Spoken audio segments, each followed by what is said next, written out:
Everything is as it was, I discover when I reach my destination, and everything has changed. Nearly half a century has passed since I last stepped out of a train at this little wooden station. But my feet carry me with a kind of effortless, dreamlike inevitability down the sloping station approach. And when I turn the corner once again, off the avenue into the close, there it is, as it always was, the same old quiet, sweet, dull ordinariness. Michael Frayn's a rarity among writers. He's one of the few people who succeeded as a journalist, a novelist, and a playwright. He grew up in the suburbs of London, a world he explores in his 2002 novel, Spies. In Spies, you describe the smell of privet. The smell of the privet does actually play a part in my life. Every summer when it comes, I am actually transported back to my childhood and these huge oceanic feelings of the first stirrings of sexual feeling before they're actually focused in any kind of way at all. One of the things, particularly about the suburbs and about that kind of childhood, was it left a lot of room for the imagination. Particularly true in the war, where there were bomb sites which got covered in undergrowth, and which were no man's land, where children could meet on even terms. We weren't playing at their house or your house. We were playing on this a bit of undetermined land, and it became whatever you determined it to be. And with hindsight, this is rather good training if you're going to write fiction later on. What about your mother dying at 12? Must have been the most tremendous shock. And am I right in believing that your father was deaf? Is that true? Yes, he went deaf sometime in early adulthood, and he was a salesman by trade and became a sales manager.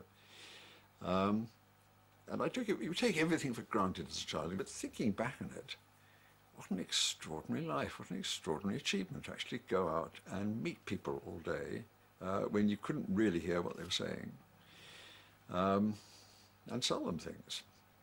And one of the ways he protected himself was to keep the conversational initiative by telling jokes all the time. He was so very funny. And I suppose I learnt some of that from him. Did learning Russian, when you went in the forces for your national service, did the idea of going on the Russian course, was that a fluke, or was it something you knew about and sort of made a beeline for? I made a beeline for it. I tried to teach myself Russian at school because I was a communist and had a simple, heroic view of the Soviet Union. The communism wore off fairly fast, but the interest in language and literature remained. And by a bizarre fluke, Alan Bennett and I were on the same course and were great friends. Used to put on shows together and so forth. And this obviously transferred immediately to Cambridge. You found people doing much the same thing. Looking back, it seems quite a big flowering at Cambridge. You're with people who have accompanied you in parity of achievement for the last 40 years, aren't you? Jonathan Miller, for instance. Yes. Michael Winner, and on we go. Yes. Did you feel you were part of a upright, thrusting, achieving group? We were very ambitious, yes. We were very conscious that we had a chance of going on to work in journalism and show business. How did your ambition reveal itself? Well, the very first thing I did when I arrived in Cambridge was to join the staff of Varsity, the undergraduate paper, because I wanted to be a journalist. And I intended to fight my way to the top in Cambridge journalism. I turned out not to be very well equipped for this.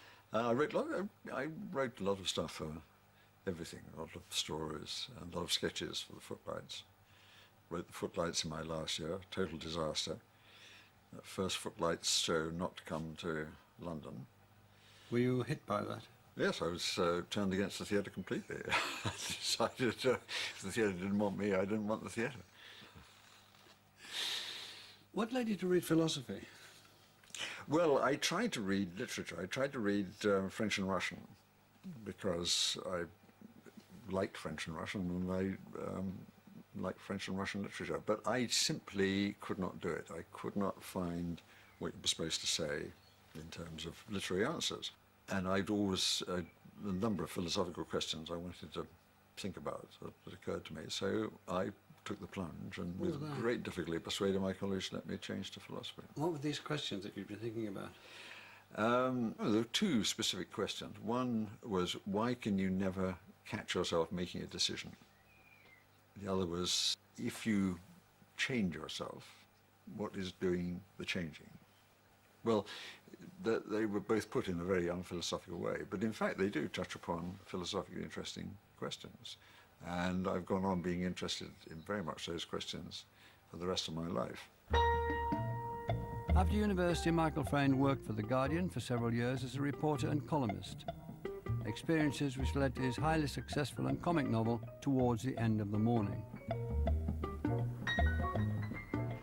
Great cylinders of newsprint went swinging above your head. Through grimy pavement skylights, you could glimpse the web racing on huge machines, thundering in the basement, and wafting from every bay and ventilator and seedy lobby that intoxicating scent of newsprint. Mingling with it was a warm, beery breath from doorways with titles above them as familiar as the mastheads on the papers themselves. Various members of the staff emerged from Hand and Ball Passage during the last dark hour of the morning, walked with an air of sober responsibility towards the main entrance, greeted the commissionaire, and vanished upstairs in the lift to telephone their friends and draw their expenses, before going out again to have lunch. Feel that if you pull too hard, the handle's going to give us a whirl. It's very Fortunately, Michael Frayn did return to the theatre. His play, Noise Is Off, has been hailed as one of the best British farces ever written.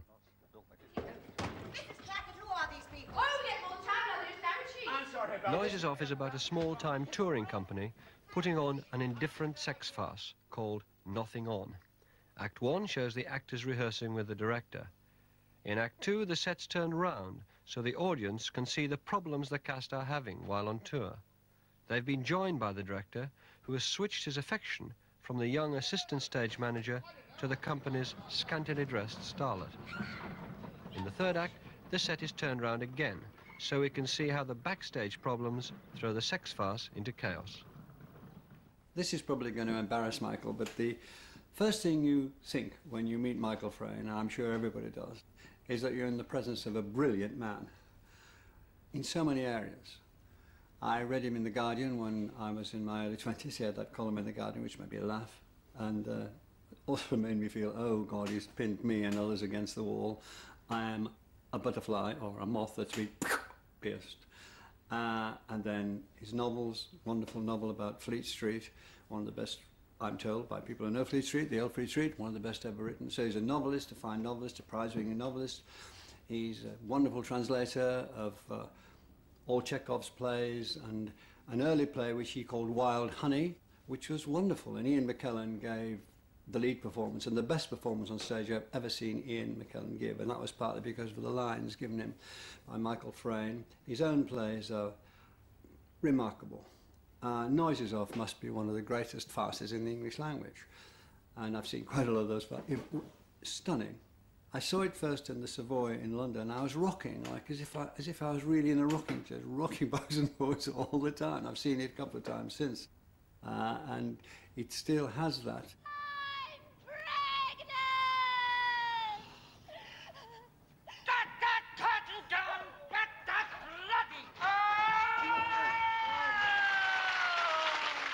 Something Frayn always says is that the world is far more complex and difficult to get a handle on than any of us, and particularly novelists, he always seems to hold up as the worst culprits here.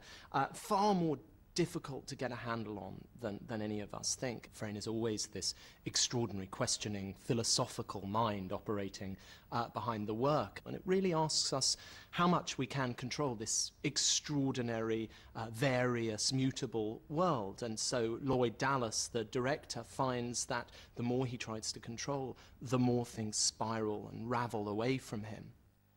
Do you find yourself consciously bringing philosophical consideration into your creative writing? I think in most of my plays and novels, there's, not all of them, but most of them, there's some kind of philosophical background.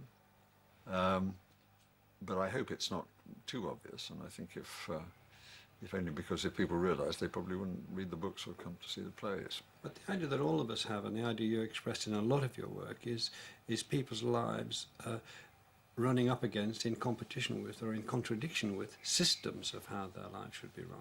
I think I also write quite a lot about how people do actually have some influence over their own lives. I mean, it often gets confused, and intentions always go astray, and no one's intentions ever work out quite in the way they'd foreseen. People's intentions cut across each other, so that whatever I intend, it never quite fits in with what you intend, and the joint result is, perhaps as with this conversation, is not quite what either of us had in mind when we started. No, these notes have been more or less abandoned. I've got about 88 pages now, I've just got the bottom of page 1.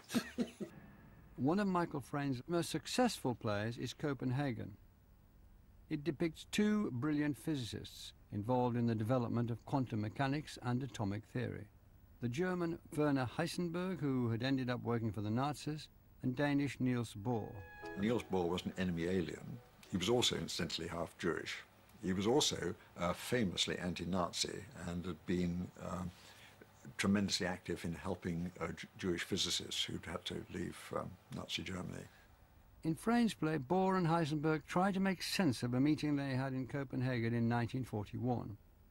Disagreeing about how their conversation played out, they decide to recreate it. After 3 attempts, they get no closer to the truth. Heisenberg has many critics, particularly in America, and they feel that he was, I should say no one thinks he was a Nazi. There's absolutely no question that he was a Nazi, and he suffered considerably at the hands of the Nazis. But people think he was too ready to serve the Nazi state, and that if he didn't succeed in producing an atomic bomb, it wasn't for lack of effort. It was because he just was not good enough physicist. He didn't do the problems right. I've suggested that it's much more ambiguous than that. There was a report in a Stockholm newspaper that the Americans are working on an atomic bomb.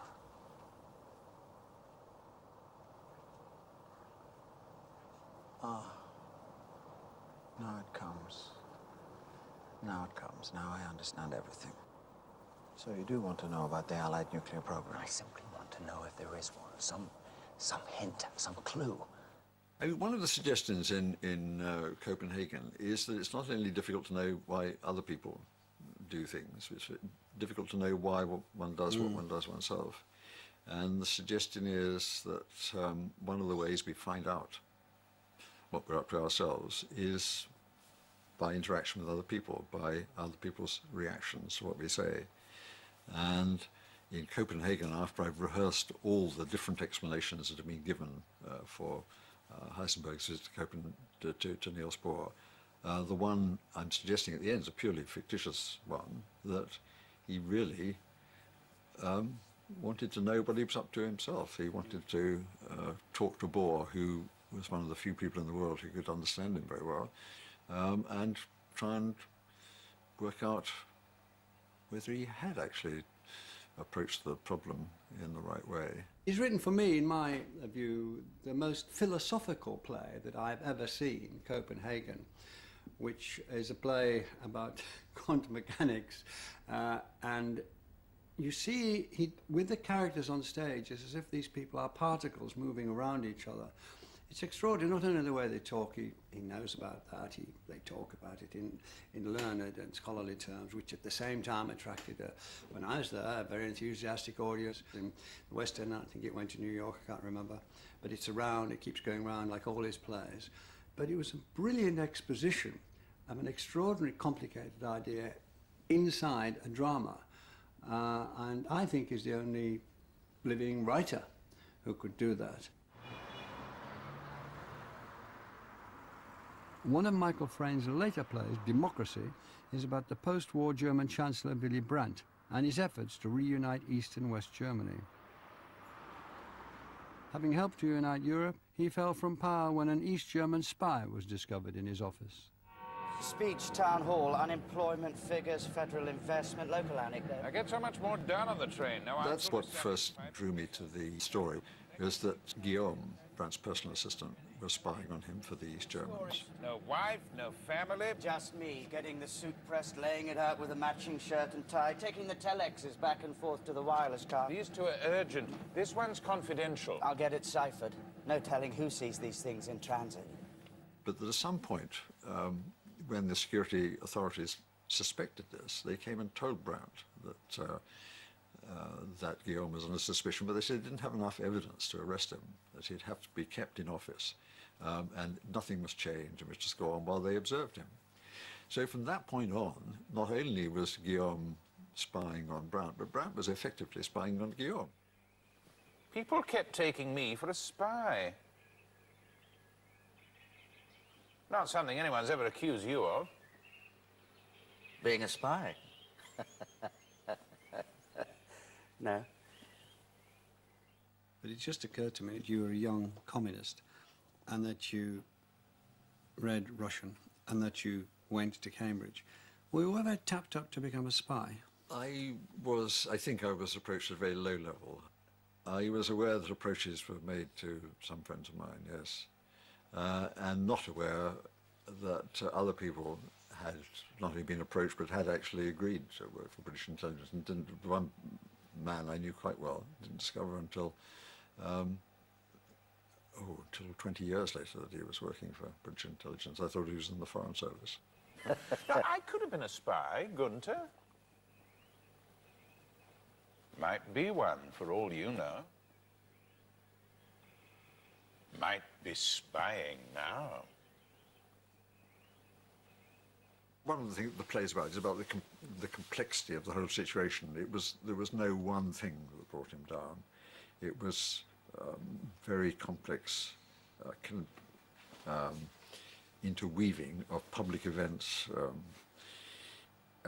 the politics inside the Social Democratic Party in Germany, Brandt's private life, and his own mentality. He was depressive, and he was depressed at the time. Each of us is a kind of democracy within himself or herself. We've all got different possibilities that have got to be resolved in some kind of way, just as the differences in public political life have to be resolved. And they were particularly acute in Brandt's case. I think Frayn is almost unique in very brilliant writer of novels and of extraordinary plays. One of the things he does, perhaps better than anyone else, is retain a real moral and philosophical seriousness while being very, very funny.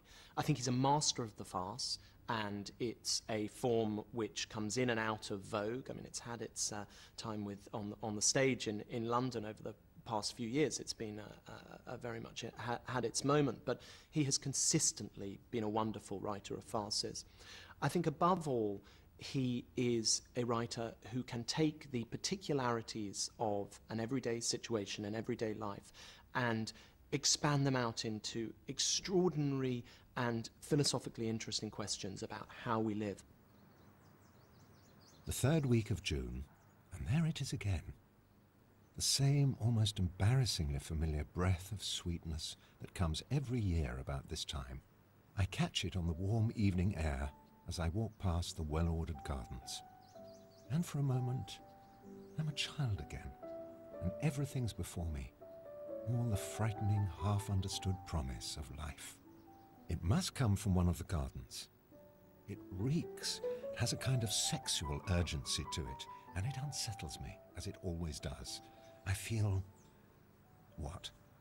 A restlessness, a longing to be over the woods at the end of the street and away, away. I have a feeling that something, somewhere, has been left unresolved. That some secret thing in the air around me is still waiting to be discovered. Do you fear that your life or yourself, there might be some sort of chaos, that you're keeping it at bay in some way by this control through writing? Do you feel that at all? I think everyone feels that about their life, though possibly not consciously. Because I've often asked myself why noises off makes people laugh, and why it makes people laugh not just in this country. When it was first done, people said, oh, well, it will work in this country because it's a parody of English sex farce, but it won't work anywhere else. Well, in fact, it's now been done everywhere in the world they do plays, and it seems to make people laugh everywhere. What is it? Is it just that people are so sympathetic for the plight of actors everywhere? That doesn't seem very plausible to me. I think it's that within all of us lurks a fear that we might not be able to go on with the performance, that we are walking a tightrope in some kind of way, and that we can drop off it very easily. And it does happen. People do have breakdowns and can't go on with the performance. They do sit down in the corner and weep and can't face the world, or they do cease to function in some kind of way. And I think most of the time, unconsciously, we've all got that fear of chaos inside ourselves, losing control.